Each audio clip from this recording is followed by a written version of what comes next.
Notre intercommunal a reçu comme mission l'assainissement des eaux usées pour l'ensemble de la province du Brabant wallon. C'est une mesure qui doit être prise pour protéger nos rivières contre les désagréments que l'eau usée non traitée a comme impact sur nos rivières.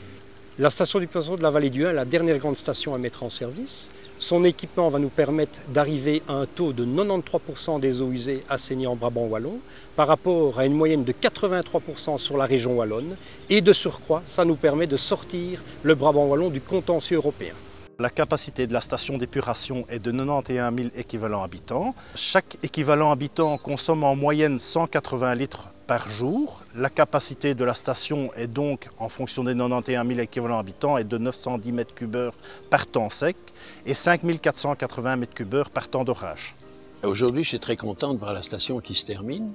C'est vraiment pour moi un magnifique projet. C'est un des projets les plus difficiles à faire naître, puisque il est né il y a 40 ans. Il y a eu 17 sites qui ont été étudiés successivement pour aboutir à ce site qui est le site presque parfait, hein, je dis bien presque parfait, et qui permet en tout cas de résoudre le problème de Braine-l'Alleud, de Waterloo, et aussi en même temps le problème de Braine-le-Château, puisque nous avons mis la station maintenant en aval du village de Braine-le-Château, ce qui nous permet de prendre presque l'ensemble de la vallée du Hain.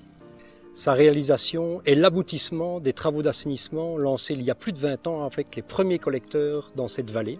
Ancestralement, le réseau d'égouttage se rejette dans le cours d'eau récepteur, donc en l'occurrence ici dans la vallée, le Hain. On a construit un collecteur qui a récupéré tous les anciens égoutages qui sont raccordés sur le Hain pour revenir jusqu'à la station d'épuration. La particularité de la station de la vallée du Hain, c'est qu'elle se trouve en hauteur par rapport à la rivière. Alors là, pour ramener l'eau à épurer vers la station d'épuration, nous avons réalisé d'une part un puits de 25 mètres de profondeur et d'autre part une galerie de 300 mètres dans la roche pour ramener l'eau vers la station qui sera pompée et traitée, puis rejetée, épurée.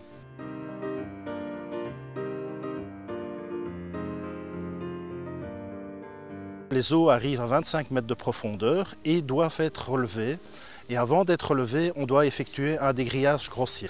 Par après, les différentes pompes vont relever l'eau à travers toute la station d'épuration. Quand l'eau a été relevée dans l'étage supérieur de la station d'épuration, on a une deuxième phase de traitement, c'est le dégrilleur fin. Le dégrilleur fin va séparer les particules solides de plus de 6 mm. Par après, l'eau va passer au travers du dessableur désuileur où les particules minérales et les graisses vont être séparées du liquide. Vers la partie biologique, ce sont les bactéries qui sont naturellement présentes dans l'eau qui vont dégrader la pollution qui se retrouve au niveau des eaux usées. Donc on accumule, on concentre une biomasse au niveau de la biologie. Cette biomasse, on va l'activer à l'aide de l'oxygène, on va faire une aération forcée, on va créer une respiration au niveau des bassins biologiques qui va permettre la dégradation de la pollution.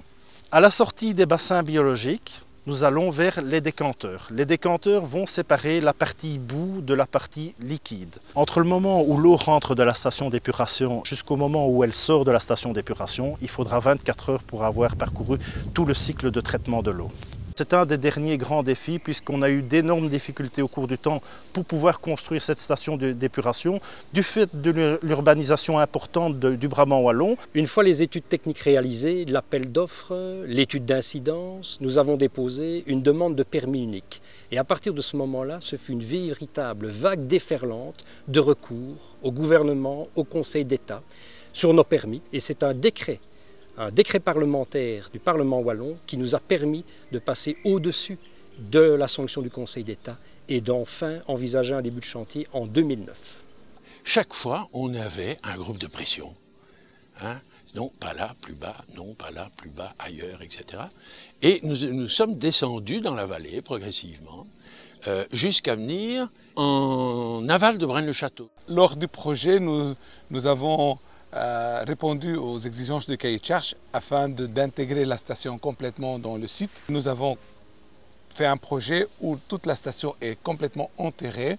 En venant par le haut, vous ne voyez pas la station, vous voyez que les deux bâtiments de traitement de boue et de bâtiments de sableur des huileurs qui sont complètement intégrés dans la station. En construisant cette station d'épuration, on a essayé de limiter les impacts environnementaux sur le site ici, qui est un site agricole.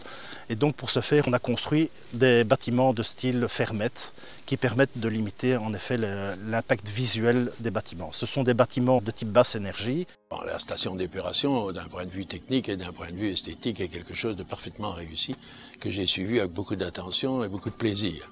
Le chantier de construction a nécessité 3 années et nécessitera encore quelques mois pour la finalisation de la mise en service. Je constate que l'obstination de l'IBEWE et le courage de certains décideurs publics ont permis de sortir cette vallée d'un état de pollution déplorable, et ce depuis bien des années. J'espère que tous ces retards et que tous ces coûts inhérents à ces procédures multiples resteront un cas unique ici en Wallonie, à un moment où nous devons de maîtriser les coûts et nous devons d'améliorer rapidement l'environnement de nos concitoyens.